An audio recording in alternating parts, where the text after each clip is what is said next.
ஆண்டவராகிய இயேசு கிறிஸ்துவின் நாமத்தினாலே இந்த நிகழ்ச்சிக்கு உங்களை நாங்கள் வரவேற்றுக் கொள்வதில் மிகுந்த மகிழ்ச்சி அடைகிறோம்.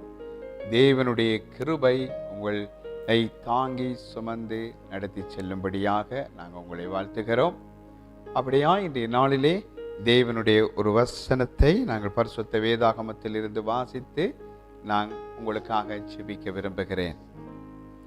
1 பேதுரு 2வது அதிகாரம் 24வது வசனத்தை நாங்கள் வாசிக்க கேட்போம். நாம் பாவங்களுக்கு செத்து நீதிக்கு பிழைத்திருக்கும்படிக்கு அவர் தாமே தமது சரீரத்திலே நம்முடைய பாவங்களை சிலுவை மேல் சுமந்தார், அவருடைய தழும்புகளால் குணமானீர்கள். அதாவது நாம் பாவங்களுக்கு செத்து நீதிக்கு பிழைத்திருக்கும்படிக்கு இயேசு கிறிஸ்து தாமே தமது சரீரத்திலே நம்முடைய பாவங்களை சிலுவை மேலே சுமந்து தீர்த்தார் என்று இந்த வசனம் சொல்லுகிறது. அருமையான தேவனுடைய பிள்ளைகளே, இந்த நாளில் இந்த செய்தியை கேட்கிற நீங்கள் பாவத்தில் இருந்து ஒரு விடுதலையை பெற்றுக்கொள்ள வேண்டும். பாவத்தில் இருந்து ஒரு மன்னிப்பை நாங்கள் பெற்றுக்கொள்ள வேண்டும். நீங்கள் பெற்றிருக்கிறீங்களா? இயேசு கிறிஸ்துனுடைய நாமம், அவருடைய இரத்தம் உங்களையும் என்னையும் பாவத்தின் காரியத்திலிருந்து மன்னித்து விடுதலையாக்கக்கூடியதாய் இருக்கிறது. வேதத்தில் நீங்கள் வாசிக்கும் போது எசேக்கியேல் 18:20 சொல்லுகிறது, பாவம் செய்கிற ஆத்துமா சாகும் என்று. பாவத்தின் சம்பளம் மரணம். எல்லாரும் பாவம் செய்து தேவ மகிமை அற்றவர்கள் ஆனார்கள் என்று வேதம் சொல்லுகிறது. நீங்களும் நானும் பாவங்களை செய்கிறவர்களாய் இருக்கிறோம். ஏனென்றால் இந்த உலகம் பாவத்துக்குள் இருக்கிறது. ஏனென்றால் இந்த உலகம் சாத்தானுடைய கையில் இருக்கிறது. இப்போ பாவம் இந்த உலகத்தில் இருப்பதினால ஏதோ ஒரு எண்ணங்களில் பாவம் வரலாம், நினைவுகளில் பாவம் வரலாம், பார்வையில் பாவம் வரலாம், பேச்சில் பாவம் வரலாம், சிந்தையில் பாவம் வரலாம், செயலில் பாவம் வரலாம், ஏதோ ஒரு அடிப்படையில் பாவம் வரும். ஆனால் சங்கீதம் சொல்லுகிறது, என் தாய் பாவத்தை என்னை கற்பந்தரித்தாள் என்று வேதம் சொல்லுகிறது. இது தன்னுடைய சொந்த தாயை குறித்து தாவீது ராஜா சொல்லவில்லை, ஏவாள் என்கிற ஆதி தாயை குறித்து அவர் சொல்லுகிறார். பாவத்திலே எல்லாம் உற்பத்தி ஆயிற்று, பாவத்திலே எல்லாம் வர ஆரம்பித்தது. தேவன் பரிசுத்தமாய் உருவாக்கினார் மனிதனை. தேவன் செம்மையானவர்களாய் உருவாக்கினார். அவர்கள் அநேக உபாய தந்திரங்களை தேடிக்கொண்டார்கள் என்பது போல அவர்களுடைய வாழ்க்கையில் அவர்கள் செய்து கொண்ட காரியங்கள் என்னவென்றால் அவர்கள் பாவத்துக்குள்ளே பிரவேசித்து விட்டார்கள். இப்போ வேதம் சொல்லுகிறது, பாவத்துக்கு ஒரு சம்பளம் உண்டு, அந்த சம்பளத்தின் பெயர் மரணம். பாவம் செய்கிற ஆத்துமா சாகும் என்று வேதம் சொல்லுகிறது. இந்த பாவத்தின் சம்பளமாகிய மரணத்தில் இருந்தும் பாவம் செய்கிற ஆத்துமா சாகும் என்பதில் இருந்தும் உங்களையும் என்னை மீட்டெடுக்கும்படி இயேசு நான் செய்த பாவத்துக்கு பதிலாய் நான் மரிக்க வேண்டி இருந்தது. அந்த மரணத்தை நான் சந்திக்காதபடி இயேசு என் பாவத்தை தன் சரீரத்தில் ஏற்று நான் மரிக்க வேண்டிய பாவத்துக்கு பதிலாக இயேசு மரித்தார். உதாரணமாய் நீங்கள் இதை விளங்கி கொள்ளலாம். ஒரு மனிதன் ஒரு பாவம் செய்து ஒரு கொலை செய்தோ ஏதோ ஒரு தவறை செய்தது நிமித்தம் அவருக்கு 25 ஆண்டுகள் சிறை தண்டனை விதித்து அவரை சிறையிலே அடைத்து விட்டார்கள் என்று வைத்துக் கொள்ளுங்கள். திடீரென அந்த நாட்டிலே ஒரு 5 வருஷம் போன பிற்பாடு ஒரு விசேஷித்த ஒரு மனிதனுடைய பிறந்த தினம் வருகிறது. அதன் நிமித்தம் சகல கைதிகளையும் விடுதலையாக்குகிறோம் என்று சொல்லி அரசாங்கம் பொது அறிவிப்பை அறிவித்து சகல சிறைகளையும் திறந்து அதிலிருந்து இந்த கைதிகளை அவர்கள் பொது மன்னிப்பு வழங்கி அவர்களை வெளியேற்றுகிறார்கள். வெளியே நீங்க போகலாம், உங்களுடைய பாவத்துக்குரிய தண்டனை மன்னிக்கப்பட்டு விட்டது என்று சொல்லுகிறார்கள். இவர்கள் சொல்லுகிறார்கள், 25 ஆண்டுகள் எங்களுக்கு தண்டனை விதிக்கப்பட்டு இருக்கிறது, ஆனா இப்பொழுது 5 ஆண்டு கழிந்து விட்டது, இன்னும் 20 ஆண்டு இருக்கிறது, நாங்க வெளியில போக மாட்டோம், 20 ஆண்டுகளும் இந்த சிறைக்குள்ள தான் இருக்க போறோம் என்று சொல்லி ஒரு மனிதன் கேட்பானால் அவன் இவ்வளவு புத்தியினமா இதை கதைக்கிறான் என்று உங்களுக்கு விளங்கி கொள்ள முடியும். அதே போல ரத்தம் சிந்துதல் இல்லாமல் பாவ மன்னிப்பு உண்டாகாது என்று வேதம் சொல்லுகிறது. உங்களுடைய பாவங்களே உங்களுடைய வாழ்க்கையிலே நன்மையை வர விடாது இருக்கிறது என்று வேதம் சொல்லுகிறது. பாவம் தேவனை மனுஷனை விட்டு பிரிக்கிறது என்று வேதம் சொல்லுகிறது. அவர்கள் எல்லாரும் பாவம் செய்து தேவ மகிமை அற்றவர்களானார்கள் என்று வேதம் சொல்லுகிறது. ஏனென்றால் தேவனுடைய மகிமை, தேவனுடைய சாயலாய் அவருடைய ரூபமாய் படைக்கப்பட்ட மனிதன் எல்லாவற்றையும் இழந்து காணப்படுகிறான். காரணம் என்னவென்றால் அவனுடைய வாழ்க்கையில் இருக்கிற பிரச்சனை, உண்மையான பிரச்சனை, மகிமை இழந்த ஒரு மனிதனா இருக்கும். ஒரு ராஜா இருக்கிறாரு, அவருக்கு கிரீடம் இல்லை, ராஜ அந்தஸ்து இல்லாம அவர் ஒரு சாதாரண மனுஷனுக்கு ஒப்பாய் மாற்றப்படுவது போல பாவமானது ஒரு மனிதனை சாதாரண நிலைக்கு தள்ளிவிடுகிறது. அவனுடைய வாழ்க்கைக்கு தேவையான கனம், மகிமை எல்லாவற்றையும் அவனை விட்டு துரத்தி அவனை தள்ளி விடுகிறதா இருக்கிறது. அவங்களுடைய வாழ்க்கையிலே பாவம் இல்லை என்று சொன்னால் நாம் பொய்யர்கள் என்று வேதம் சொல்லுகிறது. ஏதோ ஒரு வழியில பாவம் எங்களுக்குள்ளே கடந்து வருகிறது. ஒரு பாம்பை பாருங்க, அது ஒரு குட்டியை போட்டு இருக்கிறது. அந்த குட்டியை பார்த்து நாங்கள் என்ன சொல்லுவோம்? இது பாம்பு குட்டி, இது நல்லதென்று சொல்லுவோமா? இல்லை, இதுவும் ஒரு பொல்லாத பாம்பாய் வந்துவிடும் என்று அதை அழிக்கத்தான் நீங்க முயற்சிப்பீங்க. இதே போலதான் பரம்பரையாய் தலைமுறை என் தாய் பாவத்தில் என்ன கர்ப்பம் தரித்தாள் என்று சொன்னது போல கர்ப்பத்திலேயே பாவம் உண்டாகிறது என்று வேதம் சொல்லுகிறது. ஏவாளுங்கிற ஆதி தாய் பாவம் செய்த பிற்பாடு, அதாவது மீறுதலுக்கு உட்பட்ட பிற்பாடு காயினை அவங்க பெற்றாங்க. அந்த வழியில் அவங்க வழியால வந்த எல்லா பிள்ளைகளும் தலைமுறையா இன்றைக்கு உலகம் எங்கும் சிதறி வாழுகிறோம். அந்த பாவம் தொடருகிறது.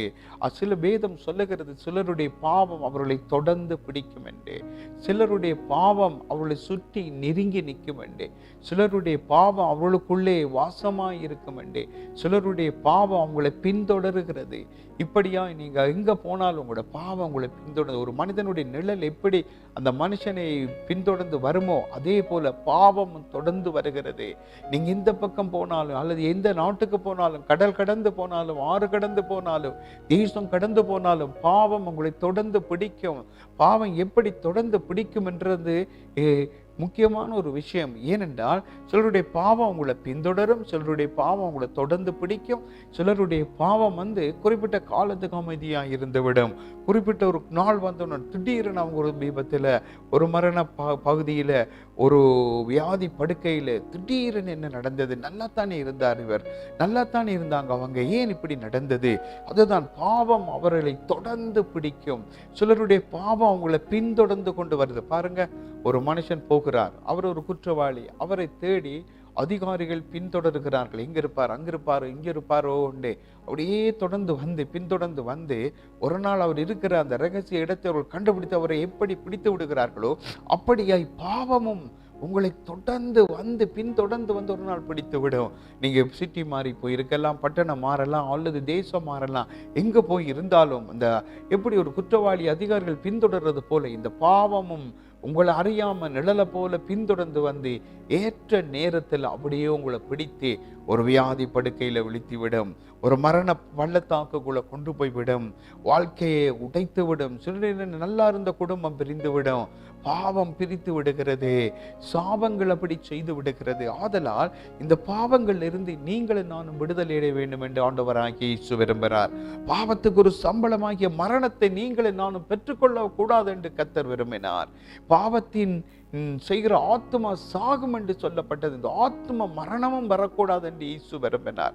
ஆதலால் இயேசு படி சொன்னார், என் பிள்ளைகள் எல்லாரும் என்னென்ன பாவம் செய்திருக்கிறார்களோ அத்தனை பாவங்களை என் மேல சுமத்துங்கள், நான் சுமக்கிறேன், அவர்கள் சுமக்க வேண்டாம், நான் அவர்களுடைய பாவங்களை சுமந்து தீர்க்கும்படி வெளிப்பட்டிருக்கிறேன். வேதம் இயேசுவை குறித்து சொல்லுகிறது, உலகத்தின் பாவத்தை சுமந்து தீர்க்கிற தேவ ஆட்டுக்குட்டி இயேசு என்று. அன்றைய நாள்ல உங்களுடைய பாவங்களை சுமந்து தீர்க்கிற தேவ ஆட்டுக்குட்டியா இயேசு வெளிப்பட்டிருக்கிறார். இந்த இயேசு உங்களுடைய பாவத்தை சுமக்க வந்தவர், பாவத்திலிருந்து உங்களை விடுவிக்க வந்தவர், பாவத்தின் மரணமாகிய சம்பளமாகிய மரணத்திலிருந்து உங்களை தப்புவிக்க வந்தவர். இயேசு கிறிஸ்து இந்த பாவத்துக்கு ஒரு மன்னிப்பை தரும்படி தன்னுடைய சொந்த இரத்தத்தை சிலுவையில சிந்தினவர்.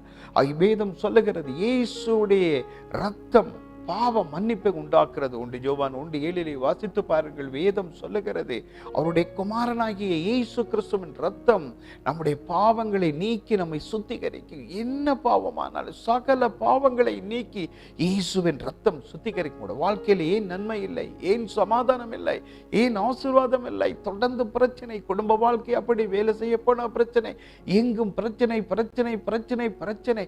காரணம் இந்த பாவம் தொடர்ந்து பிடிக்கிறது. நான் இவ்வளவு காலம் நல்லா இருந்தனே, திடீர்னு ஏன் இந்த பிரச்சனை என் வாழ்க்கையில வந்ததுன்னு கேட்குறீங்க இல்லையா? பாவம் வந்து அப்படியே தொடர்ந்து பிடிக்குது. பாவம் திடீர்னு எழும்பி பின்தொடர்ந்து வந்து அப்படியே ஒரு குற்றவாளி அதிகாரி பிடிக்கிறது போல பிடித்து விடுகிறது.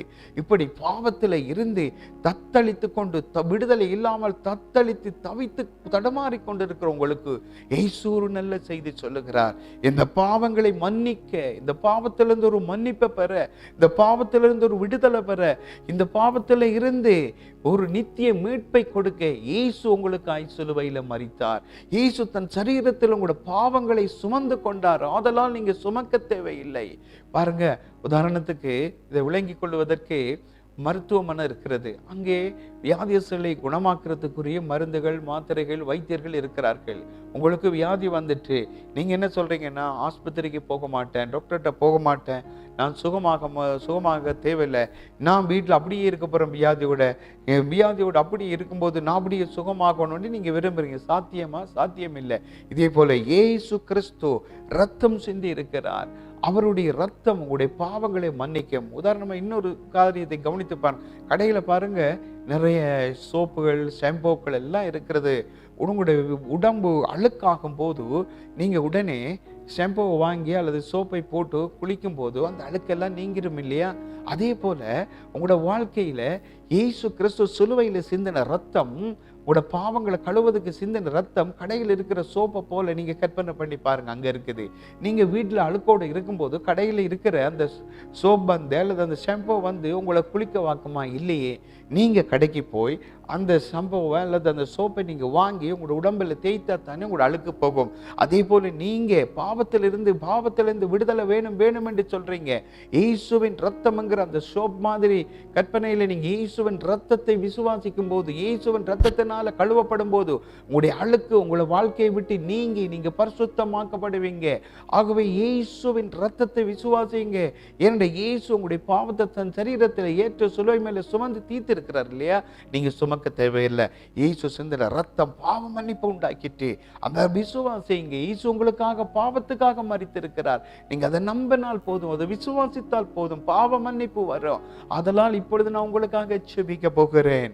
நீங்களும் என்னோடு சேர்ந்து இந்த பிரார்த்தனை நீங்க சொல்ல வேண்டும்.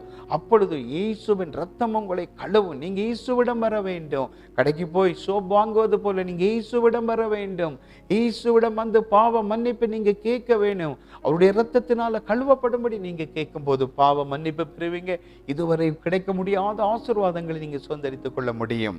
இதோ நான் உங்களுக்காக ஜெபிக்க போறேன். கண்களை மூடி உங்களுடைய தலைகளை தாழ்த்தி என்னோடு இணைந்து ஜெபியுங்கள்.